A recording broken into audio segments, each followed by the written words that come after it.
so always to be greeted. I'm Dahlia Dahl, and this is Discussing the Public Domain with Dahlia Dahl. Today, I want to tell you a story about a little-known man named Walt Disney. Maybe you've heard of him. See, Walt Disney was a man with a dream and quite the talent for drawing, cartoons, animation. And he also had quite the knack for capitalism. He was really good at capitalism. Animation has been around since about cinema has been around.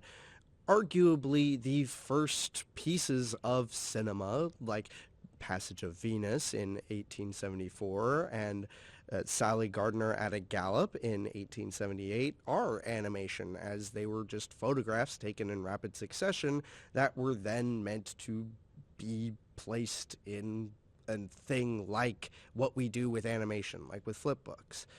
And people did do animation. Emil Reynaud, for example, did things with the Praxinemascope. But animation as we know it, with moving cartoons, didn't really start until the 20th century. Walt Disney was not the first person to do animation, but he is one of the people who was involved with creating animation as we know it today. There are a lot of early animations that are pretty stiff, and that's because cartoons were more so seen as motion versions of what you could accomplish in a newspaper, right? Something like the outbursts of Everett True is what you were more likely to see at this time. So they were just taking these things and moving them. In fact, the first movie with Walt Disney as a director is just speed drawing some newspaper comics. That's all they are. Throughout the 1910s and 20s, people are creating the principles of animation. A lot of animators who were working with Disney in California were studying slapstick actors like Charlie Chaplin and Buster Keaton, and they were creating the principles of animation. You want to be big, you want to be exaggerated, right? This is why if you look at a lot of silent films that have slapstick humor, they look like what we think of as cartoons today. They've influenced each other. In a sense, and it's really interesting to think about. Now, throughout the 1920s, Walt Disney would create several series. He would try to create franchises. He had a few one-offs here and there, like Puss in Boots in 1922, but his flagship series for the longest time, and I'm sure you know it, was the Alice comedies. That's right. The Alice comedies merged the real world with the animated world, bringing them together in kind of a cool way. You know, it's almost convincing if you squint at it. I'm sure the effects looked better without the high-definition video that we have today. If I was looking at this through a projector in the 1920s, I'm sure that I wouldn't just see that these were photographs of a live-action girl that were then cut out and pasted into the animation. Alas, that is what most of the Alice comedies were. They merged live-action footage with animated footage. In fact, the first Alice comedy featured both of these. Alice's Wonderland featured animated characters in a live-action space and a live-action character in an animated space. This is incredibly complex for the time, something that I wouldn't think had been possible until about the time Who Framed Roger Rabbit came out. Merging animation and live action has always been something in the film industry. I should say almost always. In fact, we still do it today. I mean, look at a Minecraft movie coming out in the time of this recording this year, 2025. The Alice comedies were successful in being a series, but they were really difficult to make. The animators were working with a revolving door cast of little girls who were playing Alice, and getting live-action footage into animation in the early to mid-1920s was pretty difficult. However, the Alice comedies did give us one thing: Pete. Pete is Disney's oldest character that they still use regularly. Today, he's the rival to Disney's mascot character, Mickey Mouse, who's the subject of today's episode. But there's one more character we need to discuss before we get to Mickey Mouse. See, Disney was being pretty successful, and so they were hired by Universal to create another series, a fully animated series, featuring the character Oswald the Lucky Rabbit. Oswald the Lucky Rabbit is often cited as the predecessor to Mickey Mouse and nothing more. And you might think that that means Oswald had nothing else to offer outside of what Mickey has to offer. And that's correct. I've watched a lot of Oswald and Mickey cartoons, and they're both pretty similar to each other, at least in the early stages, although Oswald didn't really become a mega franchise like Mickey did, so what happened? Oswald cartoons were created in 1927, and they were silent cartoons, but Walt Disney felt like he was being grifted. He felt like he was being scammed. See, he had a contract with Universal. He and all of his buddies were not being paid, according to him and them, very fairly for their work. He didn't like that. He thought, I shouldn't be getting paid pittance for what I'm doing. It's not right that Universal is paying my animators so little. I should be doing that. So he went and created his own company and did that. That's a little negative of a way to look at it, but by most accounts, that is pretty much what happened. Many Disney animators were so upset with the working conditions that they went and created Looney Tunes out of spite. That is real, by the way, but we'll talk about Looney Tunes and its first character, Bosco, in another episode. Right now, we're focusing on Mickey Mouse. So in 1928, the first Mickey Mouse sound cartoon was released, Steamboat Willie. Now, if you're a fan of Adam Ruins Everything, then you've perhaps heard the notion that Steamboat Willie was a ripoff of a Buster Keaton movie called Steamboat Bill Jr., which came out the same year. Well, I'm happy to say that I've watched both, and they have nothing in common. There's a character who calls the character Steamboat Bill Jr. Steamboat Willie at one point, but there's really otherwise no relation between the two stories. I mean, they use steamboats, and there's a little bit of a love story, but that's it. A lot of cartoons from this time were basically music videos. In the late 20s and early 30s, that's how a lot of them were used, and Steamboat Willie is really no different. Like, yeah, there are a few gags in the beginning, but then the cartoon just plays Turkey in the Straw for the entire second half. Okay. I don't think a lot of people actually watched Steamboat Willie until it became public domain in 2024. And, like, that's fine. But the thing is, people knew about it. And Walt Disney Animation Studios has used a clip from Steamboat Willie in their opening logo for films they make for the last few years. The last decade or so, in fact. But a lot of people thought that it was just Mickey Mouse whistling, and I'll admit, there are some films from that era that only have a few seconds preserved, but what kind of cartoon would Steamboat Willie be if it was just Mickey Mouse whistling for a little bit? A cartoon without animal abuse. That's what it would be. There's a lot of animal abuse in Steamboat Willie. In fact, that's the entire second half of the cartoon, is just animal abuse. I mean, I thought people were crazy for making slasher villains out of public domain characters like Winnie the Pooh and Mickey Mouse, but given what I saw in Steamboat Willie, it kind of makes sense. This whole thing is so silly. I'm exaggerating, of course. It is a little hard to watch, but it's fine. I guess this was the humor of Walt Disney and other people. And Steamboat Willie really is a technical marvel of its time. It used synchronized sound, and that hadn't really been done before, and not a lot, at least. Steamboat Willie is kind of the Model T of examples for that, because the Model T wasn't the first car, but it was the first really successful one, and Steamboat Willie is like that. Steamboat Willie was not the first Mickey Mouse cartoon produced, however. Plain Crazy also technically isn't. It was a Mortimer Mouse cartoon, but it was not released to the public until the Mickey Mouse branding had been created, so it was released as a Mickey Mouse cartoon.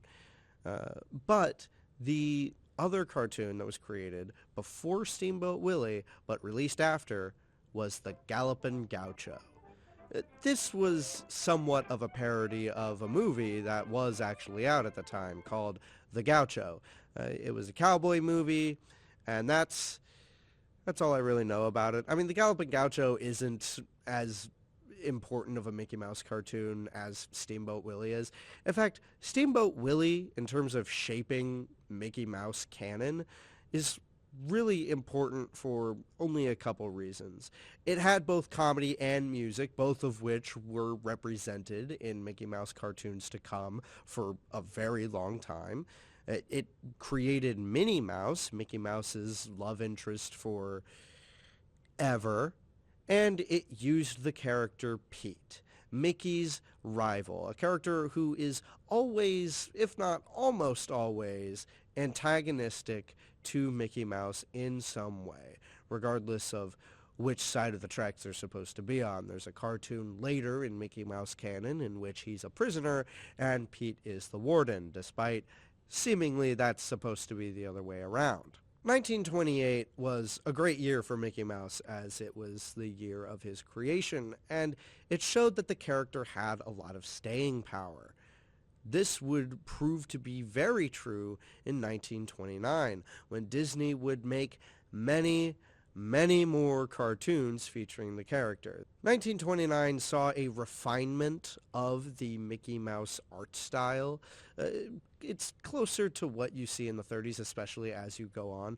Additionally, the Mickey Mouse theme song was created this year in 1929 with Mickey's Follies. That is the cartoon that theme song comes from. Cartoons before it don't feature the theme song at all. In fact, some of them don't even feature intro music for the title card. It's really bizarre. Here's an example.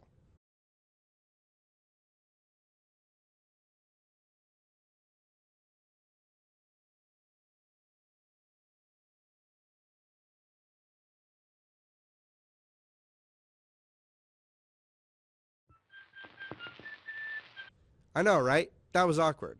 As opposed to this cartoon, which does use the theme song from Mickey's Follies.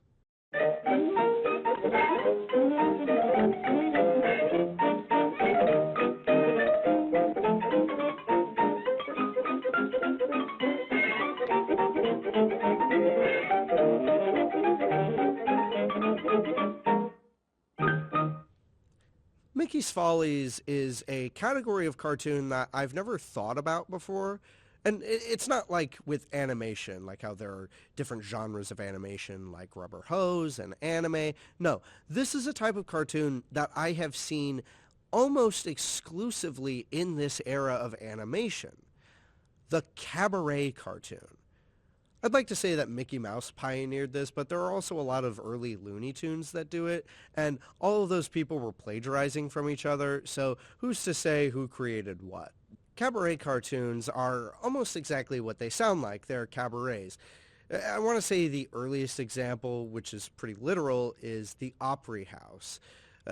This was a cartoon that featured Mickey Mouse sweeping outside of, well, an Opry House, before he lets people in, and eventually the show starts, and we see an assortment of musical performances from the various cartoon characters.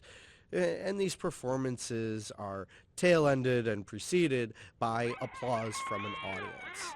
These are cabarets. They're collections of performances, typically musical, but in the sense of these cartoons, a lot of them are musical and comedy, but mostly musical. Like I said, a lot of these early cartoons are pretty much just music videos. That's why a lot of these series were named things like Silly Symphonies, Merry Melodies, Looney Tunes. They were all about music. before comedy became more of a successful thing and what these characters are now known for in this current day and age. I mean, you'd be hard-pressed to find a Disney cartoon short that's just a music video, at least in the sense that it's just characters performing a song like these older ones. Now, in looking at these old cartoons, you might be wondering, where are Mickey's friends? I mean, we have Mickey, we have Minnie, and we have Pete, but where are all his other friends? Well, in 2024, it was a big deal when Mickey Mouse hit the public domain because, as we discussed in our previous and pilot episode, Mickey Mouse was held from the public domain for decades at a time. And now he's finally in the public domain in the United States. And it's great. It's great that that happened. But, people didn't really say the same thing about Minnie Mouse. I didn't hear any fanfare for Pete, and he had been public domain for a few years by the time Mickey Mouse hit. So, what about Donald? What about Goofy? I mean, those are Mickey's friends, right? Well, I'm pleased to announce that last year we got Mickey. This year, 2025, we got Horace Horsecollar.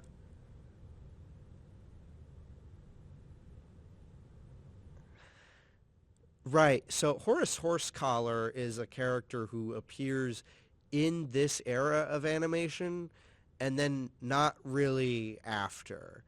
He kind of fell to the wayside.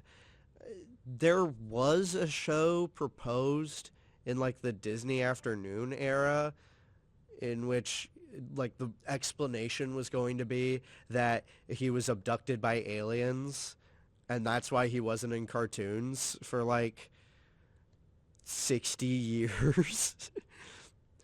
But Horace Horsecollar would make other appearances in Disney cartoons, particularly if they were other Mickey Mouse style cartoons that featured characters from this era. There are a lot of other characters who don't even have names.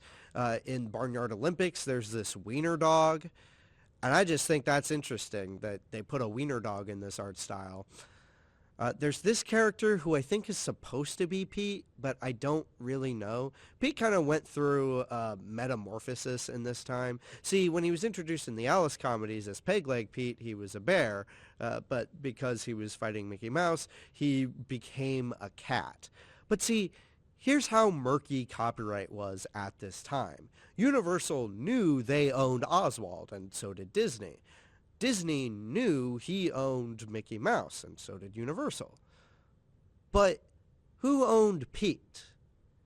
Because Pete's appearing in both Oswald and Mickey cartoons as the rival. So, what do we do with that? I think the answer is neither of them really wanted to check. So Pete just kind of appeared in both until Oswald kind of fell to the wayside and Mickey reigned supreme. Good for him. As of this recording, Goofy and Donald Duck are not in the public domain. Next year, in 2026, Pluto, Mickey's dog, will become public domain.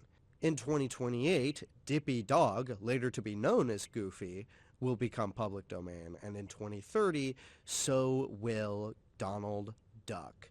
Although Donald Duck has the most different design out of the main trio, but that's fine.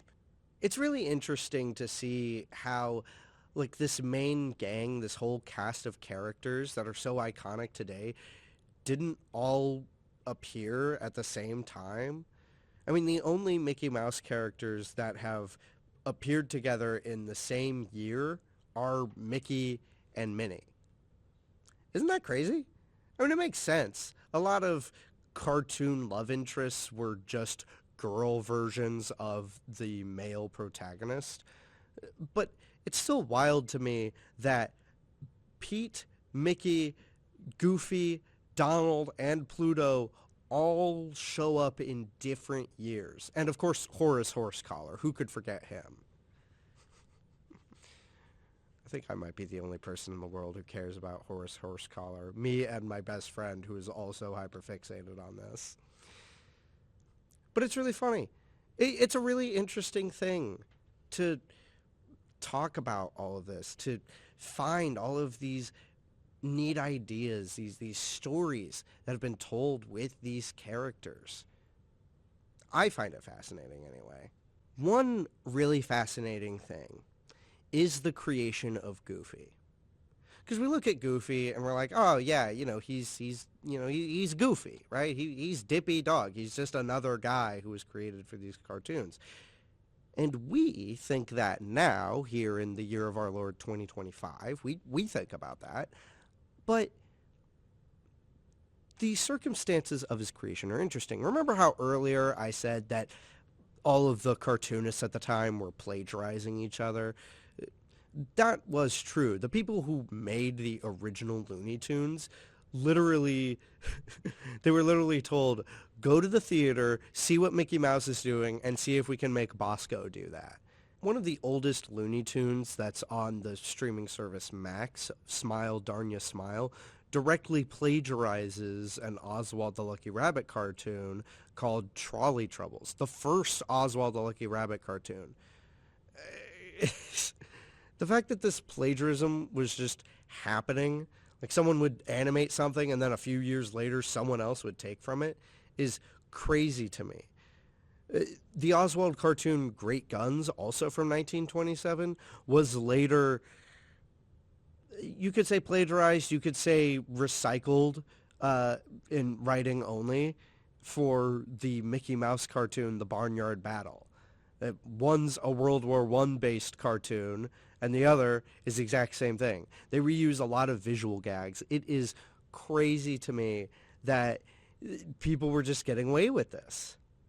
So one character that was created by Looney Tunes in the 1930s was a character named Goopy Gear. He was kind of a lanky dog-type character. He wore a hat, and he appeared in a few Looney Tunes.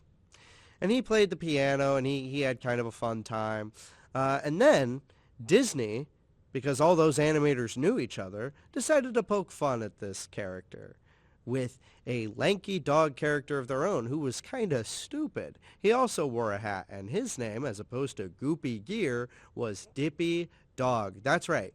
Goofy is a parody of a Looney Tunes character. And what's really funny is that Warner Brothers did not keep up the copyright on the Goopy Gear cartoon, and so Goopy Gear is public domain. A lot of people in the public domain subreddit are looking for public domain alternatives to modern characters that are well known. Well, the copywritten alternative to the public domain character is the more well-known one. And I just think that's funny.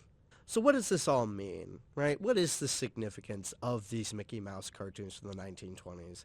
I watched all of them, and are they all the greatest things I've ever seen? No. There's a lot of reused animation. Most of them are music videos, which are fine, but personally, to me, not as entertaining as the comedy-based ones. In fact, the skeleton dance, which you know from that spooky, scary skeletons meme, this one, yeah, this animation, the famous one, was reused in the same year in a Mickey Mouse cartoon called The Haunted House. It's one of the final cartoons from 1929 from Mickey Mouse. The final one was Wild Waves, in which Mickey Mouse is a lifeguard and he saves Minnie. And that one actually had story in it. It wasn't just a music video as opposed to The Haunted House and The Skeleton Dance, which basically both are. Another thing is that these Mickey Mouse cartoons, a lot of the time, they don't have these rich stories, which is fine. I mean, these are cartoons that are on average 7 minutes long that are meant to be either a little bit of comedy and then music or just music. Like, that's fine. So I can kind of see why people are making slasher movies like The Mousetrap and Screamboat, in which the only connection they have to these Mickey Mouse cartoons is the character Steamboat Willie. We all know it's Mickey Mouse. They can get away with saying Mickey Mouse. It's fine. They can call him that. And The Mousetrap did, although based on the trailers, Screamboat will call him Steamboat Willie, and that's fine. You know, I'm glad to see that we're doing interesting things with these characters. And really, what more can you do with these? I mean, directly adapting some of these cartoons isn't really going to happen. And some aspects of these cartoons being created in the 1920s haven't aged particularly well. I was honestly surprised when the cartoon Jungle Rhythm did not feature blackface. That's the bar. I was happy that blackface wasn't featured. There's there's a lot of racist depictions of people in media that is now becoming public domain. Honestly, conspiracy theory like tinfoil hat time, I think that's why Disney was trying to prolong the copyright of these cartoons, is because they didn't want people looking at all of the racism that they were doing. In a perfect world, that would be the reason. But I've talked about these cartoons from the 1920s, and there are other Disney cartoons that are public domain past the 1920s. Disney was commissioned by the U.S. government, like other animation studios, to make propaganda cartoons. And so obviously those are public domain. There are things that just kind of fell into the public domain. I mean, it happens. But I want to do something that I don't often do. This is not something that I plan to do for a majority of this series, but I want to do what I've seen Quentin Reviews do for so long, and that is comprehensively review every Mickey Mouse cartoon from the 1920s, starting with Steamboat Willie. I already talked a lot about Steamboat Willie, so I won't go too much into detail here, but I can definitely see why the Walt Disney Animation Studios logo cuts this off after he's done whistling, because there isn't a lot here. In fact, some of this just didn't age well. I mean, obviously, there was the animal abuse, which is really only a thing that we joke about. This is a cartoon. No animals have actually been harmed in the production of it, right? But additionally, Pete does chew tobacco, and he spits it out. And, that's not great. Don't do that. He meets his comeuppance when he spits it into his face, which I don't know is totally how physics work. No, it is. Never mind. Steamboat Willie is fine. Something that irritates me about both Steamboat Willie and Steamboat Bill Jr. is that, they're both clearly referencing one of the first most popular songs from the 1910s in America. One of the first hit records from the 1910s in the United States was Steamboat Bill, which is also public domain, and it's a song about a guy named Steamboat Bill. He was a pilot of a steamboat called the Whippoorwill, and the owners of the steamboat were like, hey, you need to beat the record of going down the Mississippi River, otherwise you're fired. And he does that, and he's gambling about it, and then he's putting a bunch of wood and coal, and he's filling the firebox, and the engine explodes, and he dies. And then his wife tells her children, plural, the next dad you're going to have is going to be a railroad man. I don't know if she thought that the problem was the ocean, because steam locomotives blow up too, but okay. And that's what annoys me about Steamboat Willie and Steamboat Bill Jr. is that they both do not follow the plot of the song Steamboat Bill. And I feel like that is, they don't even reference it. I mean, they do musically, they reference the song, but they don't even reference the story. I know you know it. I know you do. It really salts my milk, Next cartoon I want to talk about is Plain Crazy, except I don't really want to talk about it because Mickey is kind of a creep in it. Don't do that, Mickey. We shouldn't even be showing this. Jeez. Yeah. The animation is also kind of off-putting. There's some weird stuff in this, but it's overall it's fine. It's just kind of hard to watch, and definitely definitely not my favorite of the Mickey cartoons of the 1920s. The Galloping Gaucho. This one's kind of neat. They redesigned Pete very heavily. It's weird. And there's some other weird stuff that goes on. But, some of the gags are pretty funny. There's not much to talk about with this one, in my humble opinion. But, the animation is so kooky. And the short is, it's just okay. It's fine. It's fine. Barn Dance. Barn Dance is a really interesting cartoon. We've entered 1929, and I like Barn Dance because it features the characters that we know right now. It features Mickey, it features Minnie, it features Pete. But Minnie's also so shallow. Like, she's characterized differently than I think she is usually. Like, I thought that she loved Mickey. Like, she was in love with Mickey. I feel like that was established pretty clearly. And then she goes for this other guy because he has a car, as opposed to the horse and buggy that Mickey has. Okay, sure, yeah.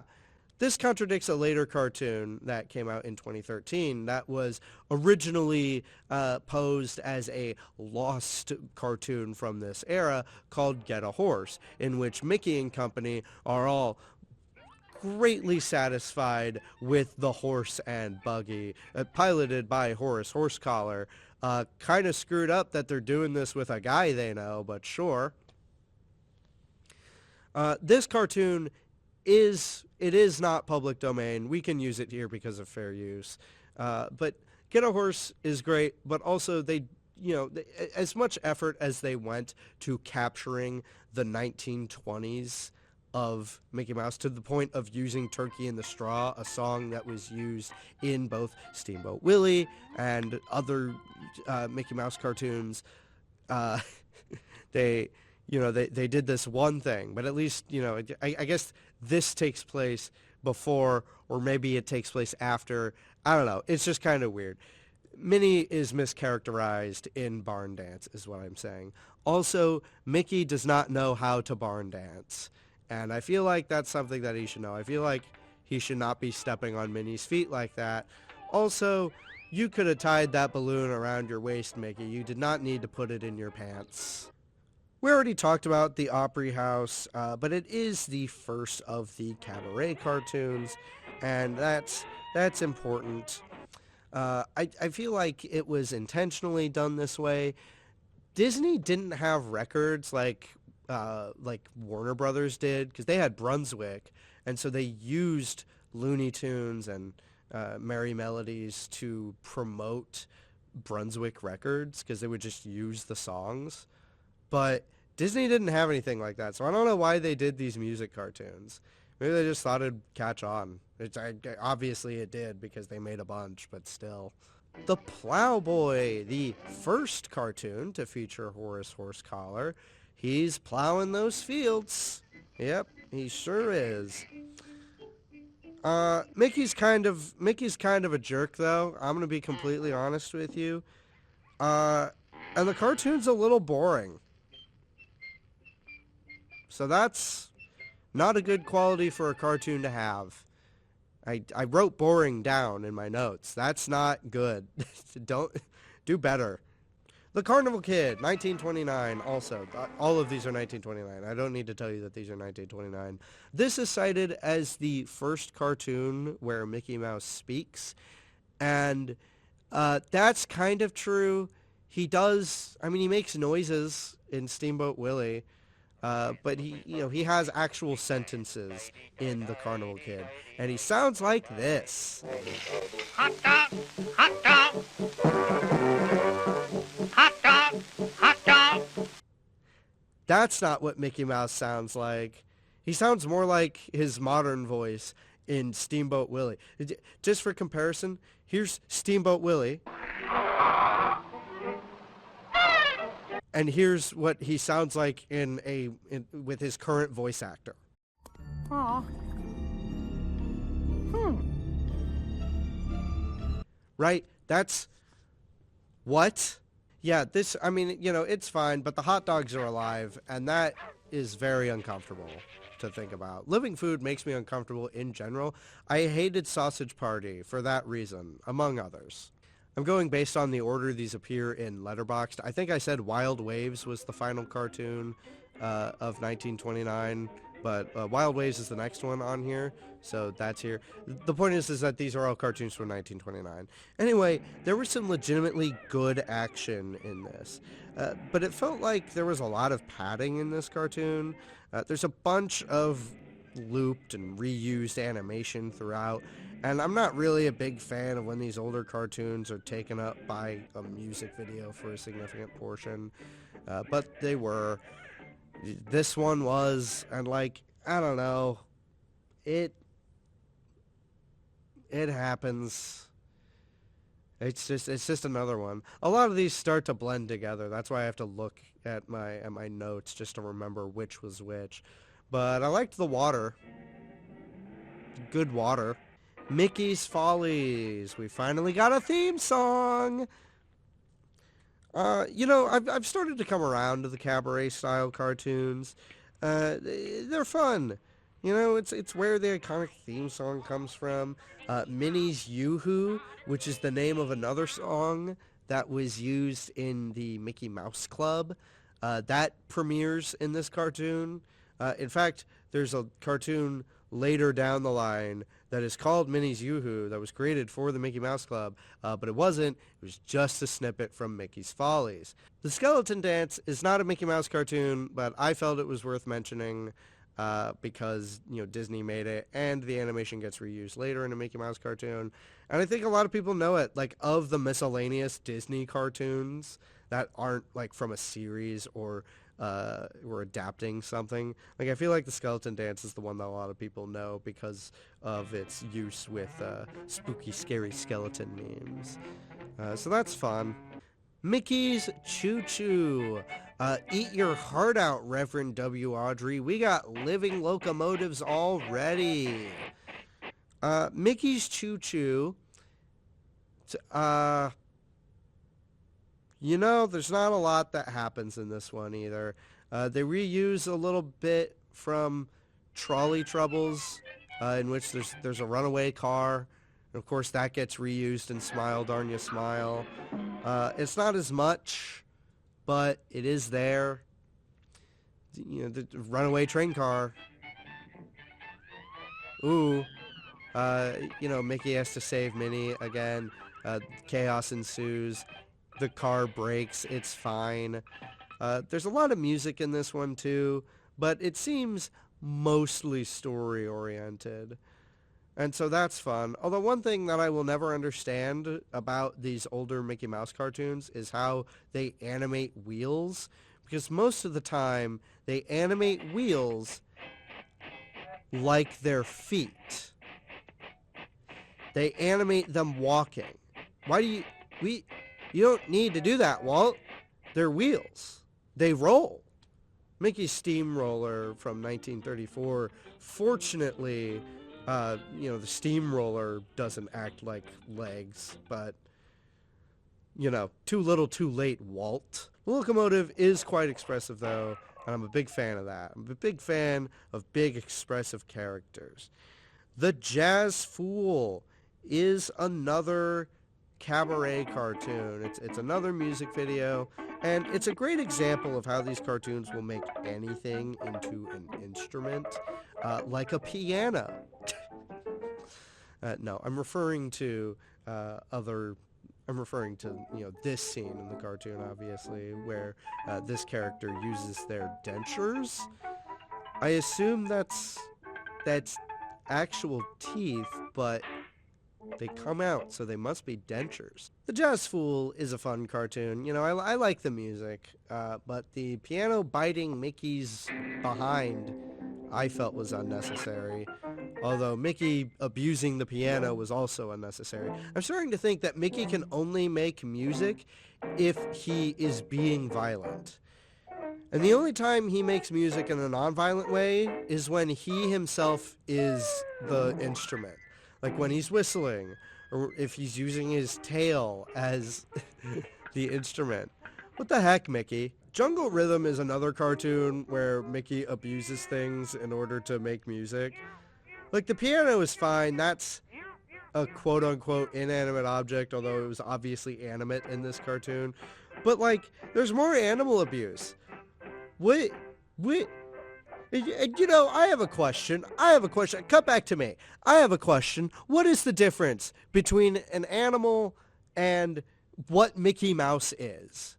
What is the difference between Mickey Mouse having some form of personhood and the other animals who appear in these cartoons, a lot of which are just animals? I know people have been asking this with like Pluto and Goofy, but like there are other regular animals who act like animals and are clearly meant to be animals and not people, like Mickey Mouse and Goofy and Donald and Pete are. So what's up with that? Is it clothes? Is clothes the thing? Because if that's the case, what's the deal with the Alice comedies? What's the deal with... Hey, and here's a question. In this Oswald cartoon, Great Guns, Oswald fights a mouse. And this is the size comparison to them. Mickey and Oswald have appeared in other media together. We know they're about the same size. So what's the deal with this mouse flying this plane? Get your crap together, Walt! Ah! The cartoon is fine. 2.5 stars. Finally, 1929. December 2nd, 1929. So this cartoon was released after the Skeleton Dance. And like I said, it reuses some of the same animation. But basically, Mickey Mouse enters a haunted house. And at first, I thought, finally, some story. You know, he's going in this house. It's haunted. He's getting all scared. This death-like figure shows up. And then he points to a piano and he tells Mickey to play. And then it's a music video. I had such high hopes, Walt. I had such high hopes that this was going to be more than a music video. But it's a music video with a little bit of plot at the beginning and a little bit of plot at the end. It's the first cartoon outside of Mickey's Follies to use the Mickey Mouse theme as a theme. So that's neat. That's, really cool that was finally established. But holy cow. It has been such a wild ride with these Mickey Mouse cartoons from the 1920s. And there will continue to be more Mickey Mouse cartoons that enter the public domain, and Mickey can do more. And one thing that you probably heard was Mickey Mouse. You can only use the Steamboat Willie version. You can only use him with gray clothes or white clothes, and that's not true. In these little title cards, he has striped shorts and a hat, so you could do that. And there's other media from the 1920s that features Mickey Mouse in color, including this drawing, which by all accounts is from 1928 and was used as a promotional image of Mickey Mouse, drawn by the man, the myth, the legend himself, Ub Iwerks. Basically, Walt Disney's second in command. We have Ub Iwerks to thank for Mickey Mouse. Like, without him, we wouldn't have gotten Steamboat Willie. We wouldn't have gotten Mickey Mouse as he is. The original sketches of Mickey have him more rat-like, but Ub Iwerks kind of rounded out the design and made him closer to how he appears in the cartoons. And it's great. We love him for that. But don't worry, just because he was like Walt Disney's guy doesn't mean that Walt Disney did nepotism, because he paid him and treated him just as poorly as he did all of his other employees, and he never really got all of the fame and glory that Walt said he was going to get for creating Mickey Mouse. That's fun, but if you want Mickey in red shorts, you got him, but you also have to give him brown shoes and yellow gloves. if you're, going off of this design specifically. Eventually, as time goes on, we'll get more Mickey Mouse cartoons. We'll have a more modern version of Mickey Mouse soon. I mean, Fantasia came out in 1940, right? So if you really want one of the most iconic versions of Mickey Mouse for your project, all you have to do is wait until 2036. Holy cow, that's in so long. So we've come to the end of our journey so far. We've come to the end of the 1920s in terms of things that are going to be public domain in the United States. Where will we go from here? What will Mickey do in the 1930s and thus in the latter half of the 2020s? Well, who's to say? I mean, we know what he did in the 1930s, but who's to say what more will come from Mickey and his friends entering the public domain as we go through all of life. But I know one thing, right? Throughout all of this, throughout all of what we have discussed, we can always count on Mickey Mouse cartoons, the first Mickey Mouse cartoons from this era that we are going to own in the public domain. We can always count on them being okay.